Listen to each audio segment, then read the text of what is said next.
रागिनी तिच्या मैत्रिणींसोबत किटी पार्टीचा आनंद घेत होती। ती तिच्या मैत्रिणीसोबत पत्त्यांचे खेळ खेळत होती। सगळे हसत होते आणि जोरजोरात बोलत होते। तेवढ्यात रागिनीची सासू विद्याजी काठीचा आवाज करत हॉलमध्ये येतात। मग त्या रागिनीला विचारतात, रागिनी बेटा, मला माझे औषध सापडत नाहीये। मी ते कुठे ठेवले आहे हे मला आठवत नाही। मी ते खूप दिवसांपासून शोधत आहे, पण मला ते सापडत नाहीये। तुला माहिती आहे का? तेवढ्यात रागिनीच्या मैत्रिणी रागिनीला टोमणे मारतात आणि म्हणतात, काय ग रागिनी, तुझी सासू तर दिवसेंदिवस कमकुवत होत चालली आहे। तू तिची नीट काळजी घेत नाहीस का? असे बोलून तिच्या मैत्रिणी सगळ्या जोरजोरात हसायला लागतात। तेवढ्यात रागिनी रागाने म्हणते, हे म्हातारे, तू मरत का नाहीस? उद्या मरायचे तर आजच मर ना, माझ्या डोक्याचा त्रास कमी होईल। रागिनीचे असे बोलणे ऐकून विद्याजींचे डोळे भरून येतात। रागिनी तिच्या मैत्रिणींवर हसते आणि म्हणते, जर तुम्हाला तिची इतकी काळजी वाटत असेल तर तुम्ही तिला तुमच्या घरी घेऊन जा। ही म्हातारी काही कामाची नाही। ही म्हातारी अन्नधान्याची शत्रू आहे। जेव्हा जेव्हा मी तिला पाहते तेव्हा ती मला त्रास देत असते। ती मरतही नाही। रागिणीचे असे शब्द ऐकून विद्याजी मागे वळतात आणि त्या त्यांच्या खोलीत येतात आणि मोठ्याने रडू लागतात। त्या देवाला म्हणतात, अरे देवा, तू असे म्हातारपण कोणालाही देऊ नकोस। देवा, तू कोणालाही इतके असहाय्य करू नकोस की त्यांना असे जगावे लागेल। 80 वर्षांच्या विद्याजी त्यांच्या स्वतःच्या घरात राहत होत्या आणि अपमान सहन करत होत्या। फक्त त्यांची सूनच नाही तर त्यांच्या नातवंडांनीही त्यांचा अपमान करण्याची एकही संधी सोडली नाही। विद्याजींना त्यांची सून आणि नातवंडांकडून प्रेमाचे 2 शब्द ऐकण्याची इच्छा होती। त्या दिवसभर एखाद्या रद्दीसारख्या खोलीत पडून राहायच्या। एकदा तर जास्तच झाले। विद्याजी खोलीत बसून कंटाळल्या होत्या, म्हणून त्या त्यांच्या खोलीतून बाहेर पडल्या आणि हॉलमधील सोफ्यावर बसल्या, जेणेकरून त्यांना त्यांची मुले ये जा करताना दिसू शकतील। पण तेव्हा त्यांची नात सोनाली आली आणि म्हणाली, आजी, तू इथून तुझ्या खोलीत जा। तेव्हा विद्याजी म्हणाल्या, का बेटी, काही अडचण आहे का? तेव्हा सोनाली त्यांना रागाने म्हणाली, तुम्हाला एकदा सांगितलेले ऐकू येत नाही का? का मला पुन्हा पुन्हा सांगावे लागेल? मी तुम्हाला खोलीत जायला सांगितले आहे। माझ्या काही मैत्रिणी मला भेटायला येत आहेत। तेव्हा विद्याजी बोलतात, बेटा, हॉलमध्ये पुरेशी जागा आहे। बेटा, मी फक्त एका कोपऱ्यात बसली आहे, तिकडे तुझ्या मैत्रिणी आरामात बसतील। तेव्हा सोनाली त्यांच्यावर जोरात ओरडू लागते। तिचा ओरड ऐकून रागिणीही खोलीतून बाहेर येते। ती सोनालीला विचारते, तू इतक्या मोठ्याने का ओरडत आहेस? तुला काही अडचण आहे का? बघ मम्मी, आजी तिच्या खोलीत जात नाही। माझ्या मैत्रिणी येणार आहेत आणि मला आजीने त्यांना भेटावे असे वाटत नाही। पहिले आजीला कसे बोलावे हे माहीत नाही, नंतर सर्व मैत्रिणी माझी चेष्टा करतील। तेव्हा रागिणी तिच्या सासू विद्याजींना म्हणाली, तुम्ही नेहमीच आमचा अपमान का करता? ही म्हातारी 80 वर्षांची आहे। तिचा एक पाय स्मशानात लटकत आहे, पण तिला अजूनही काही अक्कल नाही। मी तुझ्या वडिलांना किती वेळा सांगितले आहे की तिला वृद्धाश्रमात पाठव, पण माझं कोणीही ऐकत नाही। मला समजत नाही की मला या म्हातारीपासून कधी सुटका भेटेल। तुम्ही आता इथे बसून काय करत आहात? असे बोलून रागिणीने विद्याजींच्या लात मारली आणि मग त्यांचा हात धरून त्यांना त्यांच्या खोलीत घेऊन गेली आणि म्हणाली, या खोलीतून बाहेर पडली तर माझ्यापेक्षा वाईट कोणीच नसेल, समजले का? त्या दिवशी त्यांची सून आणि नातीच्या बोलण्याने त्या इतक्या दुखावल्या गेल्या की त्या विचार करत आणि रडत आजारी पडल्या। त्यांना इतका ताप आला की त्यांना औषध पाणी देण्यासाठीही कोणी नव्हते। त्या वेदनेने रडत होत्या, पण त्यांचे दुःख समजून घेणारे तिथे कोणी नव्हते। त्या प्रत्येक क्षणी देवाकडे मृत्यू मागत होत्या, पण देवही त्यांचे ऐकत नव्हता। वेदनेने रडत त्यांना त्यांचे जुने दिवस आठवू लागले। त्या त्यांच्या पती मोहनजींसोबत किती आरामात आयुष्य घालवत होत्या। त्यांचा पती त्यांची खूप काळजी घेत होता। त्यांचे सासरचे लोकही त्यांना मुलीसारखे वागवत होते। मोहनजी त्यांच्या आई वडिलांचे एकुलते एक मूल होते। विद्याजी जेव्हा काही मागत असत तेव्हा त्यांची प्रत्येक विनंती लगेच पूर्ण होत होती। त्या एक प्रेमळ आणि आनंदी कुटुंब होत्या। लग्नाच्या अवघ्या 1 वर्षातच त्यांच्या सासू सासऱ्याचे रस्ता अपघातात निधन झाले, पण नशिबाने त्यांच्यासाठी आणखी दुःख ठेवले होते। त्यांच्या सासू सासऱ्यांच्या मृत्यूला 1 वर्षही झाले नव्हते की विद्याजींचे पती मोहनजी यांना कोणीतरी मारून टाकले आणि त्यांच्या सासू सासरे आणि पतीची सर्व मालमत्ताही हडप करण्यात आली। आता विद्याजींवर दुःखाचा डोंगर कोसळला होता। यासोबतच विद्याजींना कळले की त्या गर्भवती आहेत। आता विद्याजींना काय करावे हे समजत नव्हते, कारण त्यांच्या माहेरी त्यांचे आईवडीलही बालपणी वारले होते। त्यांच्या आईवडिलांची एकुलती एक मुलगी होती। त्यांच्या काका काकूंनी त्यांना खूप अडचणींनी वाढवले होते, कारण ते खूप गरीब होते। पण विद्याजी खूप सुंदर होत्या, त्यामुळे त्यांचे लग्न एका चांगल्या कुटुंबात झाले। आता त्यांच्यासाठी कोणताही आधार नव्हता जिथे त्या आपले आयुष्य घालवू शकतील। पण विद्याजी खूप धाडसी होत्या। पतीच्या मृत्यूने त्या पूर्णपणे तुटल्या होत्या। जगण्याची त्यांची इच्छा पूर्णपणे नाहीशी झाली होती। पण त्यांनी आपल्या मुलासाठी जगण्याचा निर्णय घेतला। त्यांनी कठोर परिश्रम केले। त्यांनी सर्व संकटांना धैर्याने तोंड दिले आणि संकटांसमोर कधीही त्या चुकल्या नाहीत। काही महिन्यांनंतर त्यांनी एका सुंदर मुलाला जन्म दिला, ज्याचे नाव त्यांनी प्रेमाने जगदीश ठेवले। जगदीशला वाढवण्यासाठी त्यांनी घरकाम करायला सुरुवात केली। हळूहळू जगदीश मोठा होऊ लागला। तो अभ्यासात खूप हुशार होता।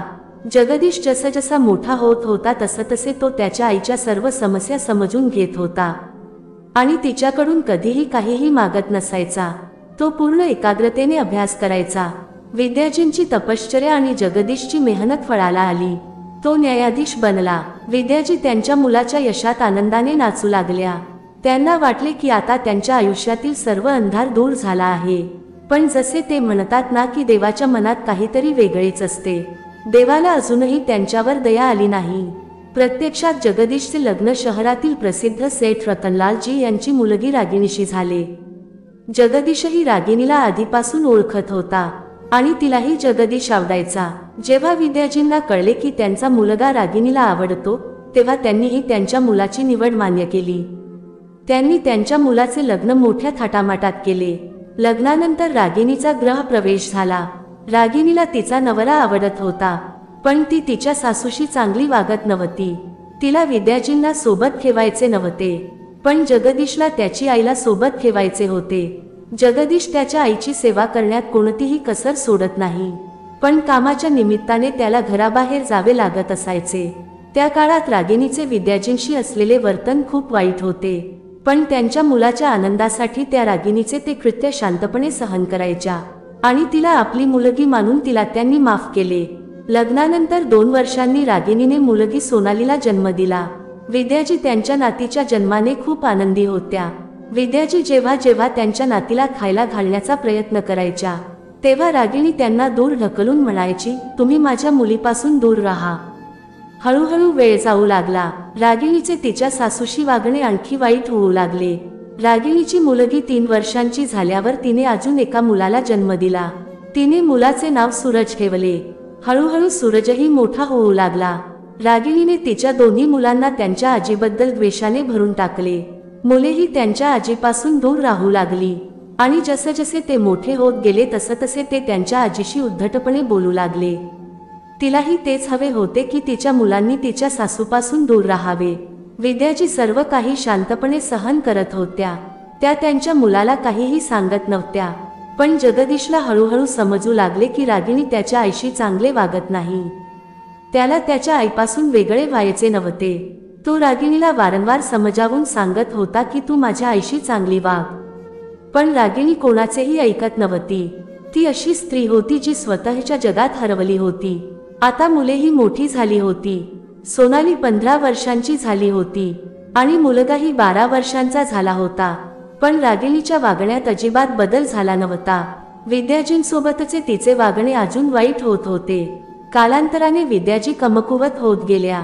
आता त्या 80 वर्षांच्या झाल्या होत्या, पण आताही रागिणीला त्यांच्याबद्दल दया येत नव्हती। मुलेही त्यांच्या आजीशी नीट बोलत नव्हते। आता विद्याजींचाही संयम तुटत होता।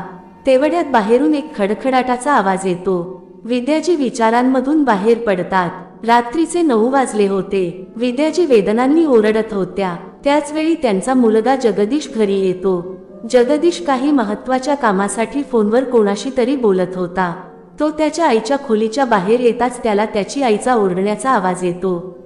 त्याच्या आईचा आवाज ऐकून त्याचे पावले तिथेच थांबतात। तो फोन कट करतो आणि थेट त्याच्या आईकडे जातो। तो त्याच्या आईला विचारतो, आई तुला काय झाले? पण विद्याजींना इतका ताप आला होता की त्यांच्या तोंडातून आवाजही येत नव्हता। तो त्याच्या आईच्या डोक्यावर हात ठेवतो तेव्हा तो पाहतो. तेव्हा त्याला कळते की त्याच्या आईला खूप ताप आला आहे. त्याच्या आईला अशा अवस्थेत पाहून जगदीशला रडावेसे वाटत होते. तो पाहतो की त्याची आई वेदनांनी ओरडत होती, पण तिच्या जवळ कोणीही येत नव्हते. ना त्याची पत्नी, ना त्याचा मुलगा, ना त्याची मुलगी, ना नोकर. रडत तो त्याच्या आईच्या डोक्यावर थंड पाण्याच्या पट्ट्या ठेवू लागला. मग त्याने लगेच डॉक्टरांना बोलावले. डॉक्टर आले आणि विद्याजींना तपासले. खूप ताप आहे हे पाहून ताबडतोब त्यांना इंजेक्शन दिले. तेव्हा डॉक्टर म्हणाले, सकाळपर्यंत तुमच्या आई शुद्धीवर येतील. मग डॉक्टर निघून गेले, पण जगदीशने त्याच्या आईला सोडले नाही. तो त्यांच्या जवळ बसला आणि रात्रभर त्यांच्या डोक्यावर थंड पाण्याच्या पट्ट्या ठेवत राहिला. विद्याजी सकाळी शुद्धीवर आल्या. जगदीशने त्याची आई शुद्धीवर आल्याचे पाहताच त्याने त्याच्या आईला मिठी मारली.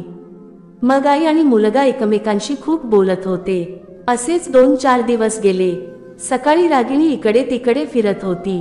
तिच्या मनात काहीतरी चालू होते. ती काळजीत होती. तिला काय करावे हे समजत नव्हते. सकाळची संध्याकाळ झाली, पण रागिणी अजूनही इकडे तिकडे फिरत होती. तिला या समस्येतून कसे बाहेर पडायचे हे समजत नव्हते. मग तिने तिचा भाऊ जगजीवनजी याला फोन केला. रागिणी फोनवर बोलते, भाऊ, आणि ती रडू लागते. जगजीवन रागिणीला रडताना ऐकतो तेव्हा तो खूप घाबरतो आणि म्हणतो, रागिणी, तुला काय झालं? तू असं का रडत आहेस? मला सांग, तुला काय झालं? तू असं रडू नकोस. पण रागिणी खूप रडत होती. कसा तरी जगजीवन रागिणीला शांत करत होता. रागिणी थोडी शांत झाल्यावर त्याने रागिणीला परत विचारले की काय झालं. तेव्हा तिथून तिचा आवाज आला, भाऊ, तू कुठे आहेस? आणि तू इथे किती वेळेत येऊ शकतोस? तू इथे लवकर ये, मला तुझी गरज आहे. त्याच्या बहिणीला अशा अवस्थेत पाहून जगजीवनला खूप भीती वाटत होती. तोही खूप घाबरला होता. मग तो रागिणीला म्हणाला, मला पोहोचायला 2 तास लागतील. तू काळजी करू नकोस, मी लवकरच तुझ्या घरी येतोय.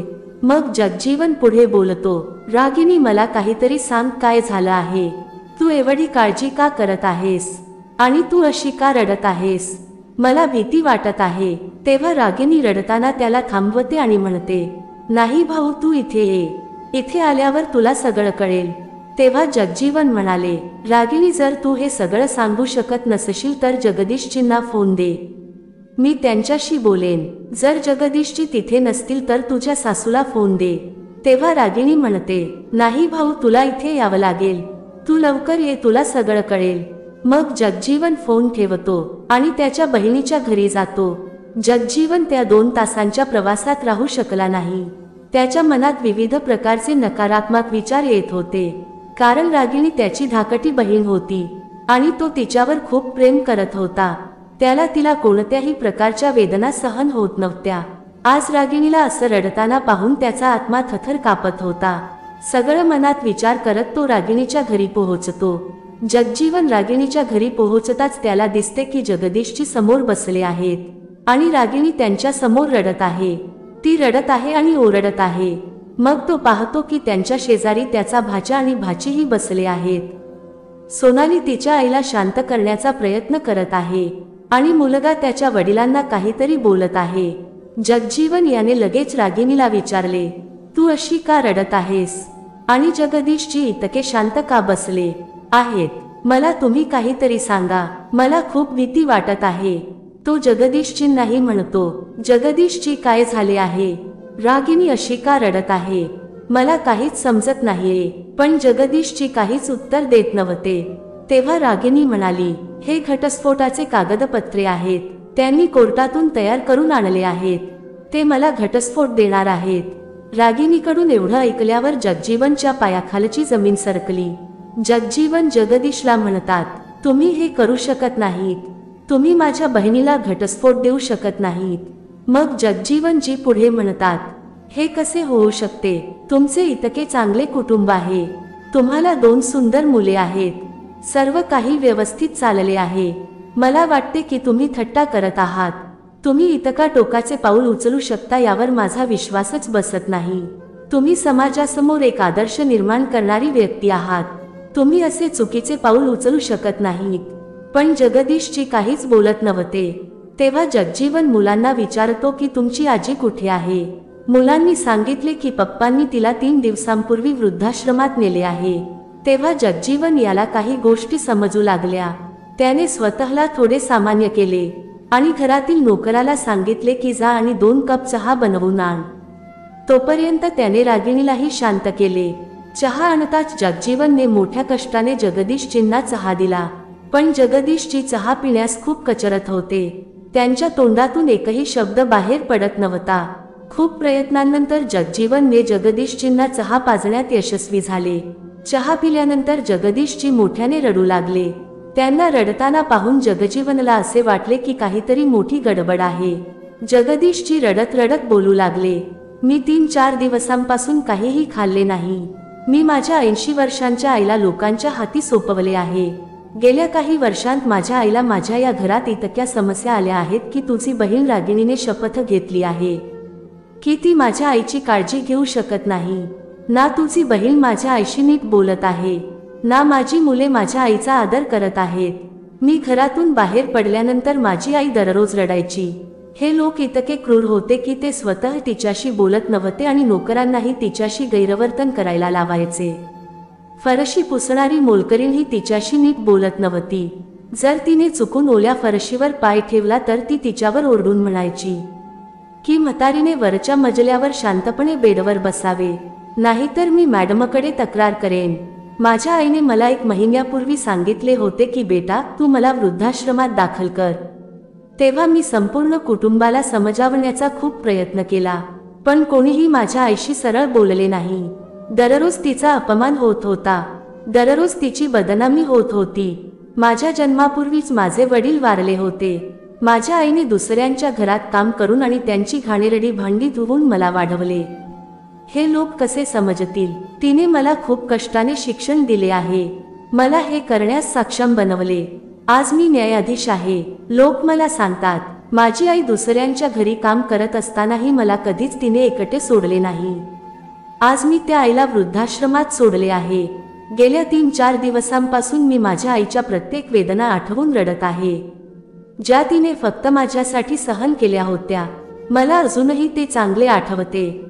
जेव्हा माझी 12वीची परीक्षा होणार होती, आई रात्रभर माझ्यासोबत बसायची। एकदा आईला खूप ताप आला होता। मी नुकताच शाळेतून परतलो होतो, तेव्हा तिचे शरीर गरम होते आणि ती वेदनेने ओरडत होती। मी म्हणालो आई तुला खूप ताप आला आहे। तेव्हा ती हसली आणि म्हणाली, बेटा आत्ता मी जेवण बनवत आहे म्हणूनच माझे शरीर गरम आहे। पण काही दिवसांपूर्वी माझी आई तापाने जळत होती, पण रागिणी नेहमीच तिच्यापासून दूर राहत होती। ती माझ्या मुलांना माझ्या आईला दूर ठेवत होती। तिला तापाने त्रास होत होता, पण एकदाही ती जाऊन आईला विचारत नव्हती। त्या दिवशी मी थोडा लवकर घरी आलो हे बरे झाले, नाहीतर माझी आई। हे बोलून तो जोरात रडू लागला। तो रडत पुढे म्हणाला, आईने लोकांकडून पैसे उधार घेऊन मला मुंबई विद्यापीठात LLB केले। हे सांगताना जगदीशजी रडू लागले आणि ते म्हणाले जेव्हा मी आईसाठी काही करू शकत नाही तर मग मी माझ्या पत्नी आणि मुलांसाठी काय करू शकतो? मी माझ्या आईला अशा लोकांच्या हाती सोपवले ज्यांना तिच्या सवयी, तिच्या आजाराबद्दल आणि तिच्याबद्दल काहीही माहिती नाही। जेव्हा मी अशा आईसाठी काहीही करू शकत नाही, मग मी दुसऱ्या कोणासाठी काय करू शकतो? जगदीशजी रडत होते। रडत ते त्यांचे सर्व दुःख बाहेर काढत होते। त्यांचे बोलणे ऐकून जगजीवन देखील स्तब्ध झाले, कारण त्याला त्याची बहीण रागिणीबद्दल या सर्व गोष्टी माहीत नव्हत्या। कारण रागिणीनेही त्याला याबद्दल काहीही सांगितले नाही आणि जगदीशजींनीही त्याला काहीही सांगितले नाही। विद्याजींनी त्यांच्या स्वतःच्या मुलाला सांगितले नाही, तर त्याला सांगणे ही तर दूरचीच गोष्ट होती। आता जगजीवन देखील रागिणीवर खूप रागावले होते। जगजीवन विचार करत होता की एक स्त्री दुसऱ्या स्त्रीची शत्रू कशी असू शकते, आणि सर्वात मोठी गोष्ट म्हणजे आई होऊनही तिला आईचे दुःख का समजले नाही। जगदीशजी पुढे म्हणाले की जर माझ्या पत्नीला स्वातंत्र्य इतके आवडते आणि आई इतकी ओझी वाटते, म्हणून मी तिला पूर्ण स्वातंत्र्य देत आहे। जेव्हा मी वडिलांशिवाय वाढलो तेव्हा माझी मुलेही वडिलांशिवाय वाढतील, म्हणूनच मी रागिणीला घटस्फोट देत आहे।